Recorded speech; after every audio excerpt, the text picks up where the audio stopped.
Can you hear me?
Glad to be here today. Our message today here is similar to what we've talked about in the past at other sites across the state, and that is get it done. This is an incredibly important project here, as are other major projects across the state, and we want to make sure that this stays on track, as we have with a couple of the other majors across the state of Wisconsin. We have all the active majors in our budget are on track. In the budget we presented to the state legislature that they're preparing to act on now. We also, as we point out before, in our budget we include more money for local road aids than they've ever had before. The biggest increase is in many cases in more than a decade and a half.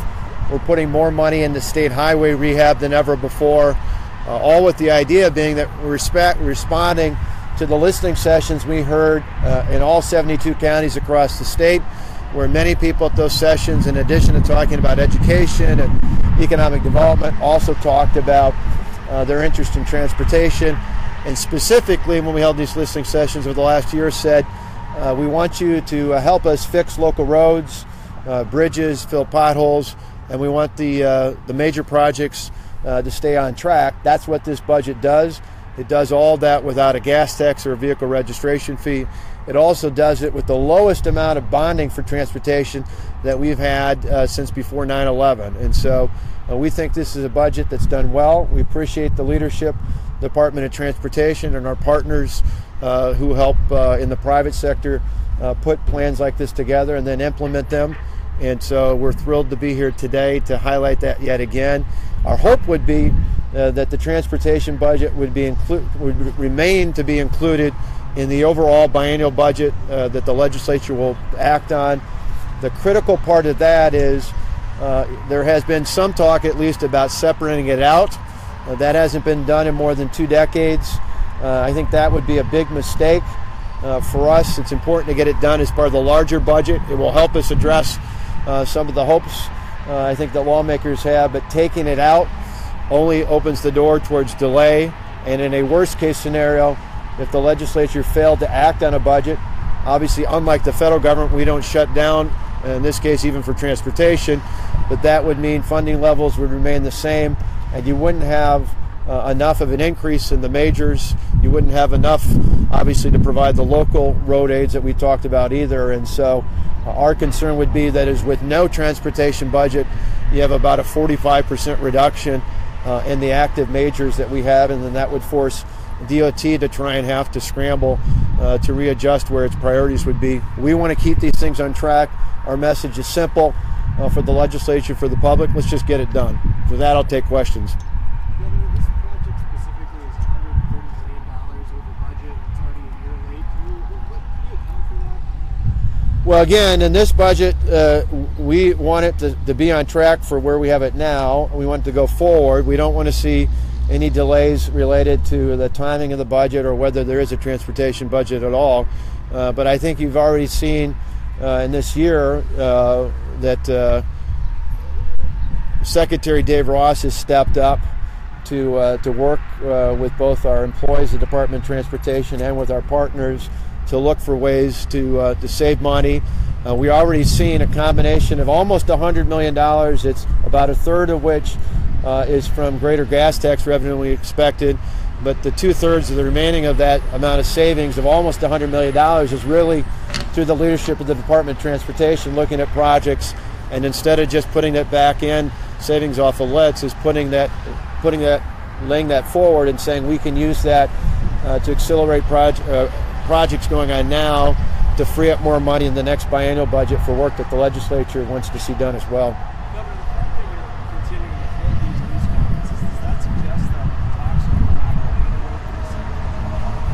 Well, earlier I was at my 47th school stop. What I'm trying to do is address priorities, and so even though we heard a while back that the Joint Finance Committee said, for example, with education, that they were going to maintain our base, not go to zero, as some had speculated might happen in the Capitol. We keep going there because we want to see that through. The same thing's true with transportation. We had some good feedback in the Senate caucus last Thursday, I believe. We think we're getting a good sense of where they're at. The week before, I was in the Assembly Republican caucus. But what I've learned along the way, and I've learned not only as governor, but I learned from people like Tommy Thompson, is don't let up. You've got a bully pulpit as governor. Use it to stake out your priorities. For us, our priorities are putting more money, more actual dollars in K through 12 than ever before. Is continuing tax relief, particularly property tax relief, so that property taxes in 18 are lower not only than they were in 2010, but lower than they were in 2014, as I laid out when I ran for re-election in 2014, and making sure that we're able to pass a transportation budget that keeps our active majors on track and that allows us to put more money into local road aids and to fixing our state highways than we have at any point in the past. Those are our priorities. Those are priorities that came out of our listening sessions that I believe match the priorities of people all across the state. Transportation budget also includes funding for cameras and state patrol cars.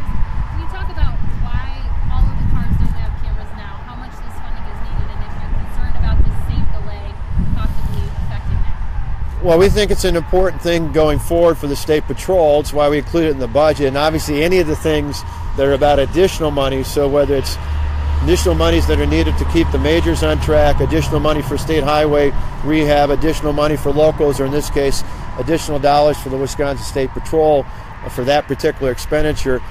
Any delay, or in the worst case scenario, anytime you don't have a budget passed, it keeps things where they're at. That to the State Patrol, I believe, is a priority, and so they would need that funding in the budget, and would probably try to figure out a way to do it otherwise, but it's just better done this way. The Assembly Republicans are talking about doing a little bit different approach on K-12 funding. Did you talk to them about that in your caucus? Was that something you decided? They brought it up a week ago when I was in the caucus. That we didn't have a plan then. We just saw it at the end of last week. We're willing to work with them, but I think the concerns that you saw from Senator Olson and some others in the Senate caucus closely match our concerns, and that is we're putting more actual dollars into K through 12 education than ever before. That plan, as I understand it, would include a reduction of state commitment there, We've also made a commitment to continue to lower property taxes. I think that's a priority. That plan would allow property taxes to go up, particularly in some school districts. So those would be big concerns. When I came over, I was over outside of Heartland at a school district this morning, and as I just close to where the state line is, some of you may see that on the pathway between Milwaukee and Madison. One of the billboards up there had a pig flying over the top of the Capitol, and it talked about lower property taxes and more money for schools, and that most people think that can only happen when pigs fly. This budget does that. It's why people like Senator Olson and others in the Senate have advocated. It's why even individual members of the Assembly like it. And our hope would be, it doesn't have to be exactly the same, but our hope would be that both chambers of the legislature would put forward budgets that match those priorities of lower property taxes, historic commitments to K through 12, and keeping our transportation system on track. How confident are you that they can get the budget done on time? It's less than a month that they have yet. We've, out of the last 3 prior budgets, 2 of the 3 were done before June 30th. 2 years ago, they were done slightly after. Obviously, as you all know, following this, a week or 2 isn't really much of a delay. So I don't know if they'll get it done by June 30th, but I think it'll be done pretty close to that, so that they can move on and we can move forward with implementing the details of a new budget. Governor, the Joint Finance Committee last week went against your wishes to cut the DNR magazine. Will you allow their decision to stand, or will you veto that? Well, to me, it's not anything against the magazine. I just question things that the private sector can do and why government needs to do things that can be done outside of government. I think they were mindful of our other concern was not just a question philosophically of why the government should do things the private sector can do, but the other part was we had raised a concern about, even though they talked about the dollars, Department of Natural Resources staff still is involved anytime they're doing stories and articles, and that's time taken away doing things like managing state resources. And so that was another concern. I appreciate the fact that while they kept the magazine, they adjusted the amount of editions, I think, as a reflection of trying to at least reduce the amount of time that natural resources staff has to take away from their otherwise important work.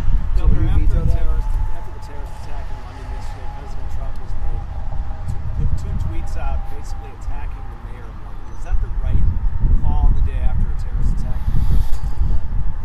Again, I'll let federal folks judge things like that. The bottom line is I think anytime, whether it was this latest or it was in Manchester or anywhere else around the country, around the world, anytime there's a terrorist attack, it's attack against one is attack against all of us. Any of us who are freedom-loving people here in Wisconsin, across America, around the world, are pained anytime there's an attack against freedom-loving people, particularly when it appears to be by groups like the Islamic State and others that want to terrorize all of us. And I think we need to be as united as possible and make the case that we support people anywhere in the world who are under attack by terrorist organizations. News about the lottery tax credit, that those numbers be down. Is that your pledge on taxes in the budget this year? We've got ways that we've been communicating, some things that we're bringing up both to the Senate and the Assembly about ways that we can help them get to a point with that latest news that will still keep us to having a lower property tax burden by 2018 at the end of the budget. So we can still meet the goal that we laid out in the beginning of the budget process. Where do you find that money? I'll go here and then, sure. With the Merrimack County DA resigning over a case workload, is there enough money in the budget for DAs across the state? Well, we included an increase because the priority we heard from prosecutors was they wanted a pay scale progression. We've done that before, and we think we've got the support of the legislature to include that now.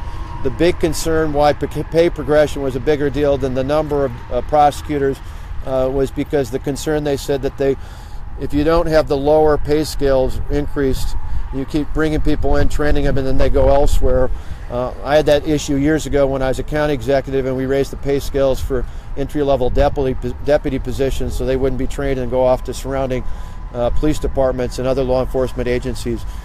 So we think that's really important, and obviously we'll go through the process of putting in a new district attorney there in Marinette County that we believe will be able to handle the caseload. Would you still veto the budget if it doesn't meet your property tax budget? Well, part of what we're looking at now, I've asked our team already to start looking at ways per our priorities to say, would it require an outright overall veto, or can we achieve that through the line item veto process?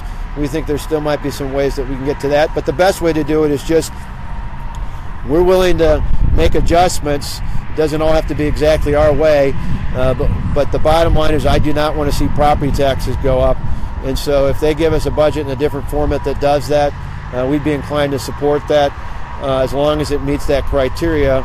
If not, we're going to first look at whether or not we can do a line item veto before jumping to the larger issue of a full-scale veto. Last question. What's it? 2014 or 20, current level, 2014, 2010. Well, I said in 14, my goal was to have them lower in 18 than they were in 14. They're already lower today than they were in 2010, and obviously if they're lower in 18 than they were in 14, they're lower than they were in 2010. So there's been some discussion in the Capitol, mainly because you guys all follow my tweets as well, and I've said a couple times that we want them lower than 10 than they were in 18. That doesn't mean it's a change of position. That's just different ways of articulating the same issue. But to me, lower in 18 than 14 obviously makes it lower than 10. That's been our priority all along. That's what's in this budget as we presented it. Obviously, per the question about the lottery tax credit, we believe we need to tweak that a little bit to make sure that that's maintained. But we believe we can get there, and we believe there's interest in the legislature to do that. So lower in 18 could be lower than 16, but higher than 14. So just to be clear as to how much, it has to be 14, or could it be lower than 16? Well, I'd love to see them keep going down, but the pledge I made was that 18 would be lower than 14. And so I just think it's important, not just for the politics of keeping pledges, but more importantly, talking to people across the state. I mean, it's important to keep property taxes down, to help working families, to help senior citizens, to help family farmers and small business owners. And that's really the reason we're doing it. That's the reason I made the pledge in the first place, is I believe that's a priority, just as it was a priority every year I was a county executive. Thanks, everyone. Did you veto the DNR magazine proposal the way that I'll have to look at that. I mean, to me, in the end, we made that proposal because we thought there were viable alternatives. But on a number of these issues, I'll look at them. I mean, I think if we get a budget that includes our priorities in terms of keeping property taxes down in particular, of keeping historic investments and actual dollars in K through 12, that keeps our welfare reform, and that keeps our transportation budget proposal on track, I'm willing to give and take on other issues if we get those larger priorities. Governor Mayor Paul Soglin says he's considering a run for governor. Your thoughts on him getting in the race? And make for a lively race. I mean, he's an unabashed throwback to the 1960s radical liberal out there, and the idea that he thinks that Bernie Sanders is a good model for him, I think makes for a great contrast. It probably does him well in Madison. I doubt it does well across the rest of the state. I did find it amusing, his comments about the economy here in Madison, when you ask people like Epic or Spectrum Brands why they're not in Madison as opposed to some of the surrounding communities. Unemployment's good in Madison and Dane County largely because of state employment and because of the University of Wisconsin system. Statewide it's good because we changed the business climate, and the government didn't have the direct role. It was the people of the state that have put a historic amount of people employed in the state of Wisconsin. And so I'd love to have that battle, the distinction. I don't think most people in the state believe that Madison is the way they want to be. I think they want their each individual communities to improve the way they see fit there, and that'd be a great contrast, though. Thanks, everyone. Thanks.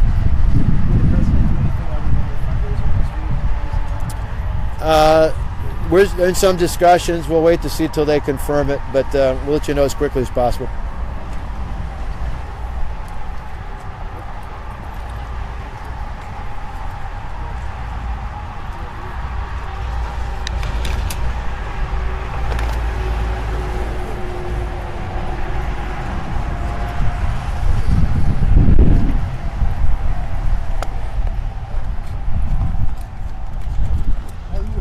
Good. How about you? Good. Yeah? So how long are you going to stick with this gig? I don't know.